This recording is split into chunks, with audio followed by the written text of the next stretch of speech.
नमस्कार विद्यार्थी मित्रों, आज हम राजनीतिक विज्ञान में कक्षा 10वीं में जो उर्वरित शेष भाग बचा हुआ है संविधान की प्रगति, उसके बारे में विस्तृत जानकारी प्राप्त करेंगे।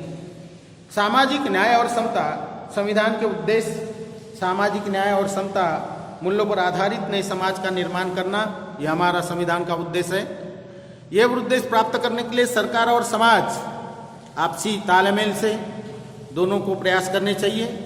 सामाजिक न्याय स्थापित करने का अर्थ है व्यक्तियों पर होने वाले अन्याय को दूर करना, जिसमें जाति, धर्म, भाषा, जन्मस्थान, लिंग, संपत्ति आदि पर आधारित श्रेष्ठता, कनिष्ठता का भेदभाव न करते हुए सभी को समान स्तर का मानना, सभी को विकास के समान अवसर देना, सामाजिक संघर्ष कम करने के लिए किए गए प्रयास, आरक्षित स्थानों की नीति, अनुसूचित जातियों जनजातियों के लिए शिक्षा और सरकारी क्षेत्र में आरक्षित स्थान रखे गए, अन्य पिछड़े वर्गों के लिए भी आरक्षित स्थान है। अत्याचारों से सुरक्षा प्रदान करने वाला यह कानून न्याय समता स्थापित करने के लिए अनुसूचित जातियों तथा जनजातियों के लिए एट्रॉसिटी कानून बनाया गया। इस अन्याय प्रतिबंधित कानून में अनिवार्य शिक्षा का प्रावधान किया गया। अल्पसंख्यक संबंधी प्रावधान भी किए गए, जिसमें रोजगार के अवसर उसकी योजना क्रियान्वित की गई।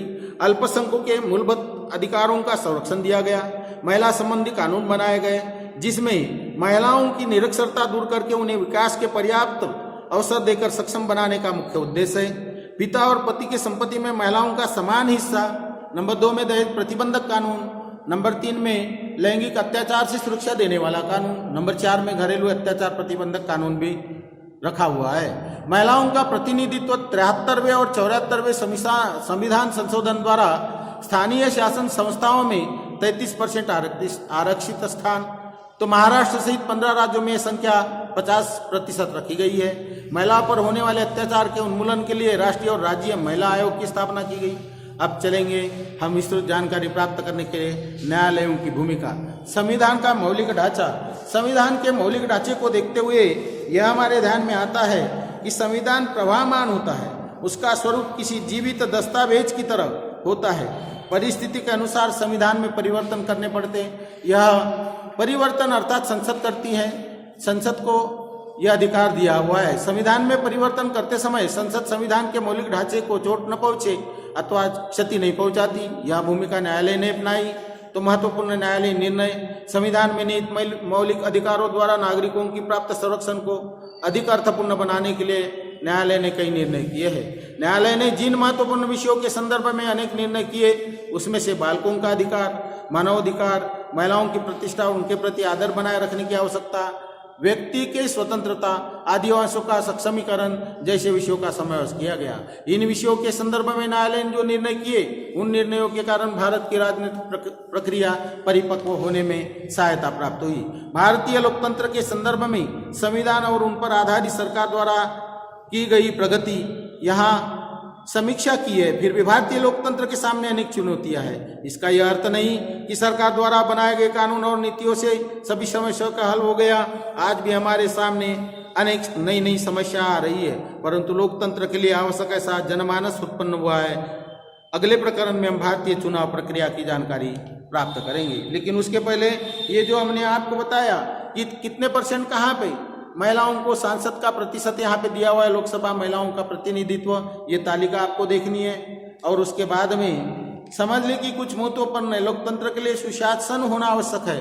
उसके लिए निम्नलिखित विशेषताओं का समावेश होना महत्वपूर्ण है। सुशासन की व्यवस्था लोकतंत्र में लाने के लिए क्या करना चाहिए, ये यहाँ पे पॉइंट दिए हुए। उत्तरदायित्व, जिम्मेदारी की भलीभांति समझने वाली सरकार हो, प्रभावी और कार्यक्षम सरकार हो, प्रतिसादात्मक सरकार हो, पारदर्शीपना हो सरकार में, न्यायपूर्ण और सर्वसमावेशक विकास हो, प्रशासकीय व्यवस्था और निर्णय प्रक्रिया में जनता की सहभागिता हो। वर्तमान समय में उच्चतम न्यायालय ने ऊपरी विषयों के संदर्भ में कौन से निर्णय लिए, उन्हें ढूंढिए और उन पर विचार विमर्श भी आपको करना है।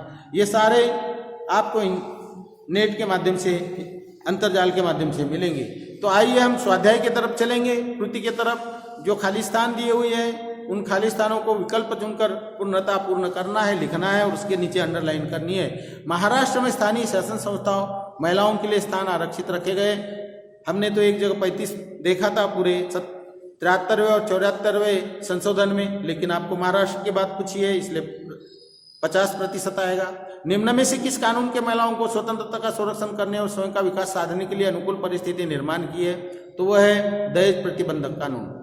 लोकतंत्र का मूल आधार अर्थात सत्ता का विकेंद्रीकरण, और उसके बाद कथ्य कथन सत्य असत्य है ये सकारण लिखना है, क्यों सत्य है और क्यों असत्य इसके बारे में जानकारी, टिप्पणी लिखनी है।